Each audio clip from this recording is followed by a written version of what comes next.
Hey, welcome to Hannity Combs. We're glad you're with us. We're live from the spin room. Well, you just watched the first GOP debate in the South right here in Columbia, South Carolina. Now, tonight, we are going to be speaking with each and every candidate on the stage tonight. So who do you think was the big winner tonight? Well, text your vote at 36988. We're going to have until the end of the show. You can get your vote in. Here with immediate reaction to all of this important debate news is our own Fox News chief political correspondent, Carl Cameron. Carl. Sean, we're going to have this room filled with the spinners from all of the campaigns in just a minute to tell us exactly what we just saw seconds ago. And as they tell us in individual campaigns' case why they think their candidate won. Evening, Rudy Giuliani, the frontrunner in national polls, took issue with something that one of the second-tier candidates, Ron Paul, the congressman of Texas, said. I don't think I've ever heard that before.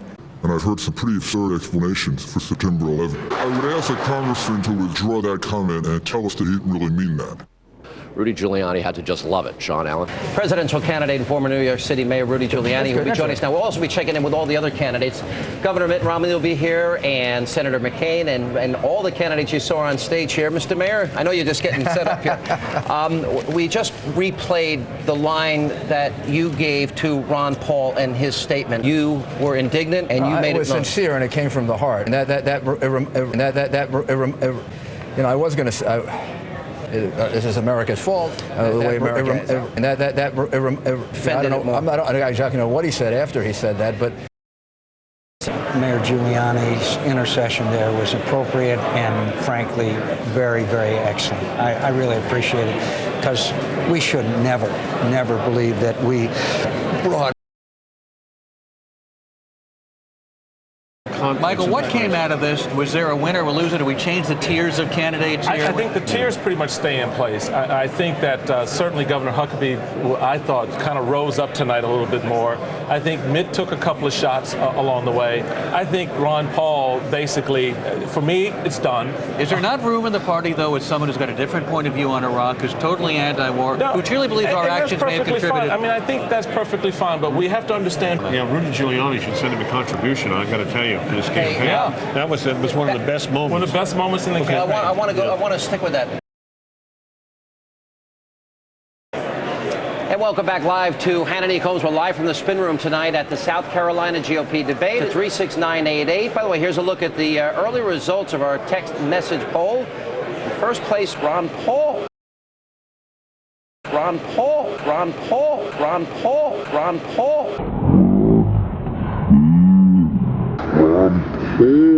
Surprisingly, 30%. In second place, Governor, you're in second place with 27%. Third place, Mayor Giuliani with 16%.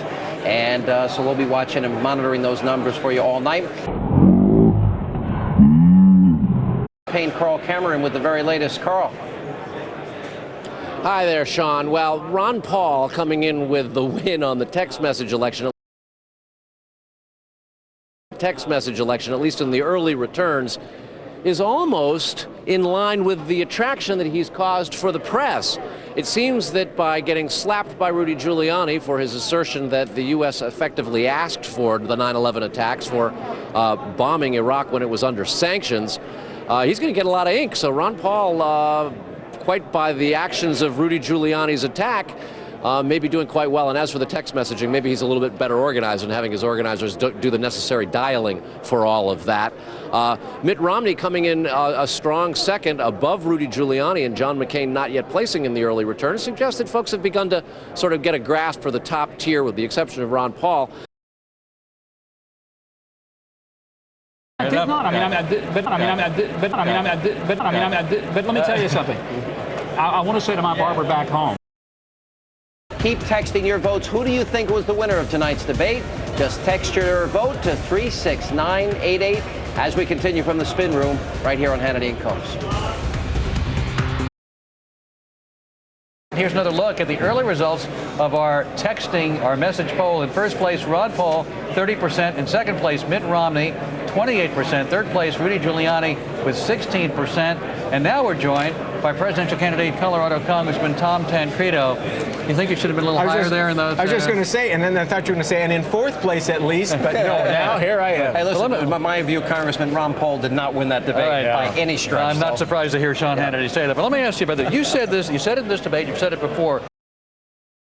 Candidate Sam Brownback joins us now live in the spin room. How do you think he did tonight? I thought I did well, and it was a great debate, and it was a good chance to be able to talk issues. And the current results of our text message poll in first place, we have, let me see what number, let's put them up on the screen here. It's got to be Brownback. There we go. It doesn't say, it sounds Paul actually, 30 for Ron Paul, 28 for Romney, and we have 16 for Giuliani. Where's Brownback in the first? Well, he should be up there in the front of that. Close to 20,000 votes, and the percentages are still staying pretty consistent. In first place, Ron Paul, 29%, Mitt Romney closing in on 27%. In third place, Rudy Giuliani, 16%. And joining us now is California Congressman presidential candidate Duncan Hunter. Thank you, sir, for being with us. Appreciate it very much. Great to be with you. What does it say that Ron Paul, with that big confrontation tonight with Rudy Giuliani, had a very different point of view on so many issues than every other Republican on the stage, yet first in our texting tonight in this vote? I think there was a lot of entertainment there, and I think people are looking for entertainment. Do you think that's what it is? You don't take him seriously? Well, when he says we started 9/11, no. Well, he didn't say he started. He said our policies.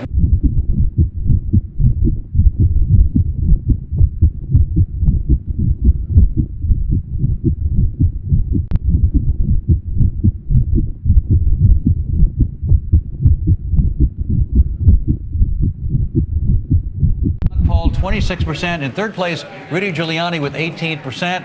And back with us now, former Democratic pollster Pat Goodell and GOPAC Chairman Michael Steele, both our Fox News contributors. Michael, what does it say? That here you have, throughout the night, Ron Paul slipping just 1%, but has been ahead all night, perhaps the most controversial statements of the entire debate, and at variance with everybody else in the Republican field. Right. What does it say that he's doing so well in our text messaging among those watching Fox News? To be honest, right it says absolutely nothing.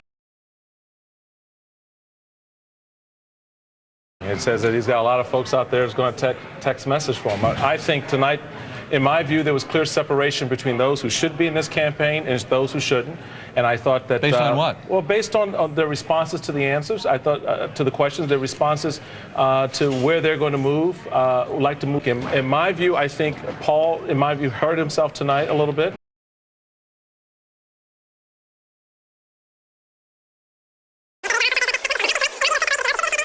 I think Ron Paul, basically, for me, it's done. Is there not room? It's done. Paul, in my view, hurt himself tonight a little bit.